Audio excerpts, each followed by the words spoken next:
So at the start of the second day, first session, hopes were pretty high, I think, for a lot of folks to be able to go faster than the previous day. Typically, on the second day, everybody's gridded up according to their best times. It's cool in the morning. It's the perfect time to go ahead and set down a faster lap.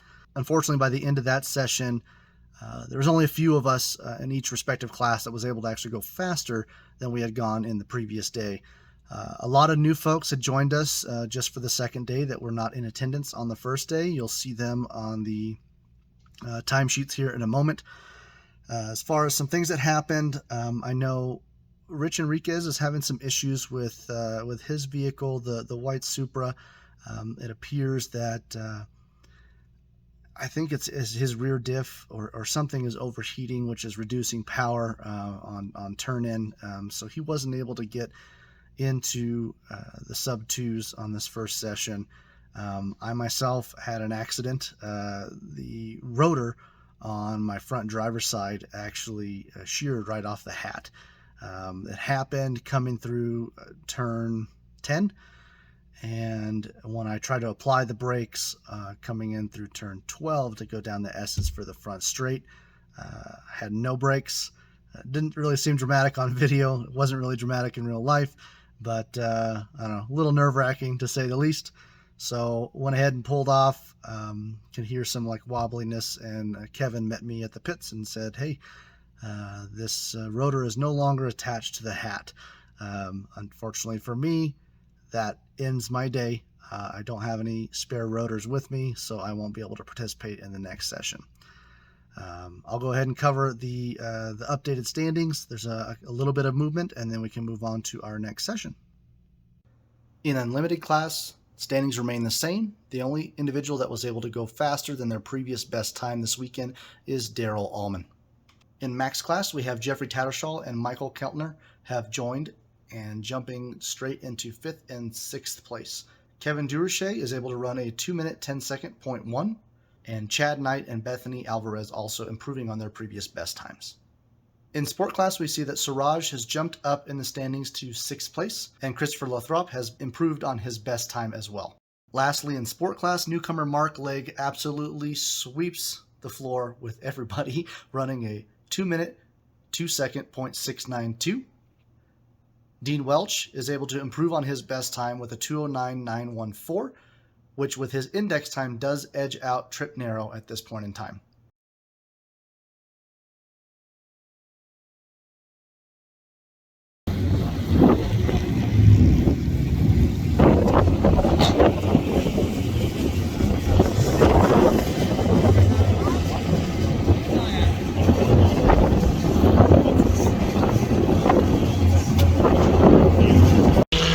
Ricky, good luck, dog. Thanks, bro. Mr. Narrow? Mr. Troy?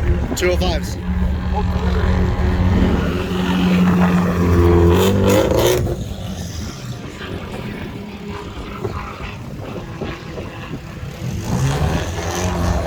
See, Dean, you only have to run a 205 flat, okay? Yo, no pressure. Winner, go home. That's it, dude. I'm sending it. Gotta go for it.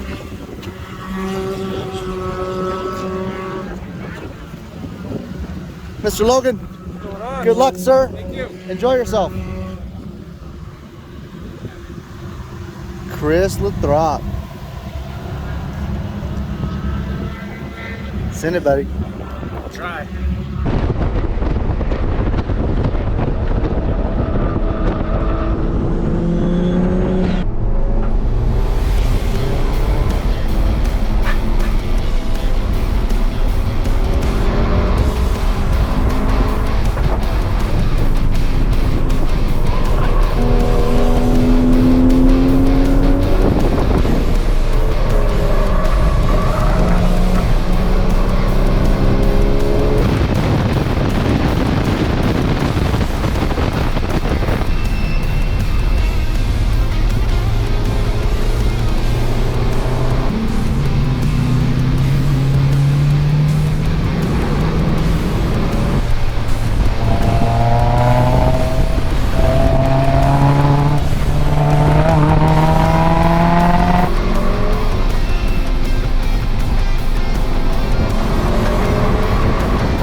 At the end of the second session, kind of went off without a hitch, no problems or issues. You did see that Chris had a small off there after turn 4, followed by Kevin. Also some celebration prior to that lap.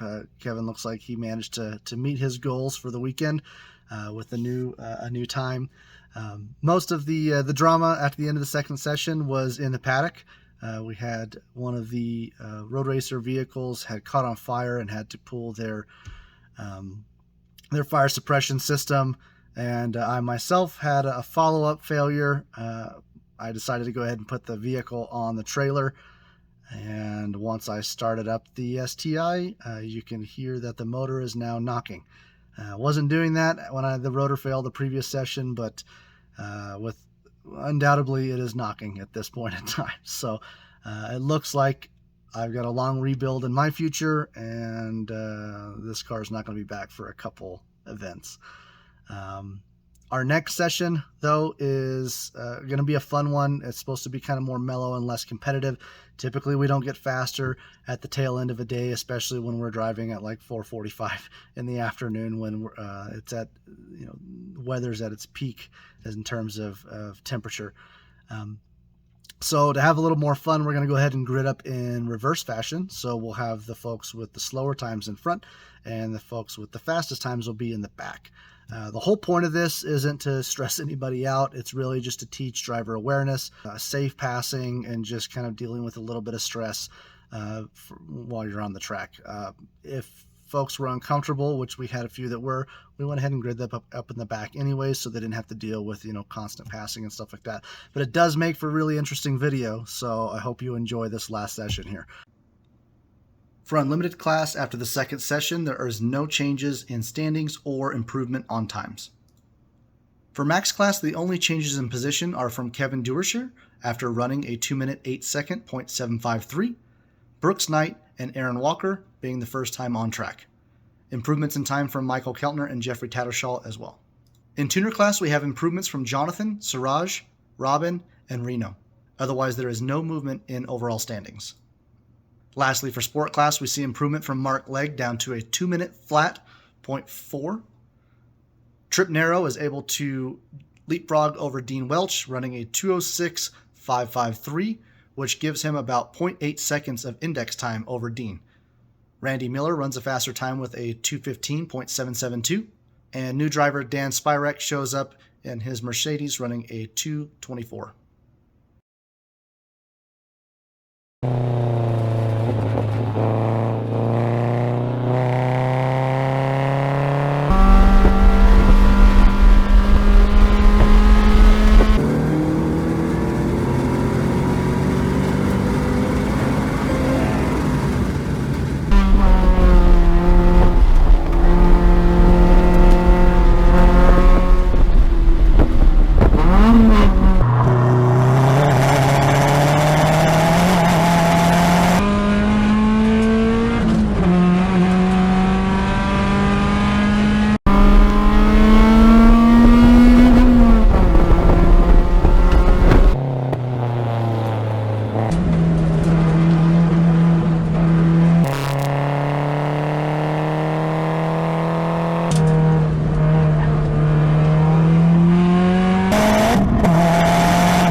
So to wrap up the end of this event, I want to say congratulations to all of the podium position folks.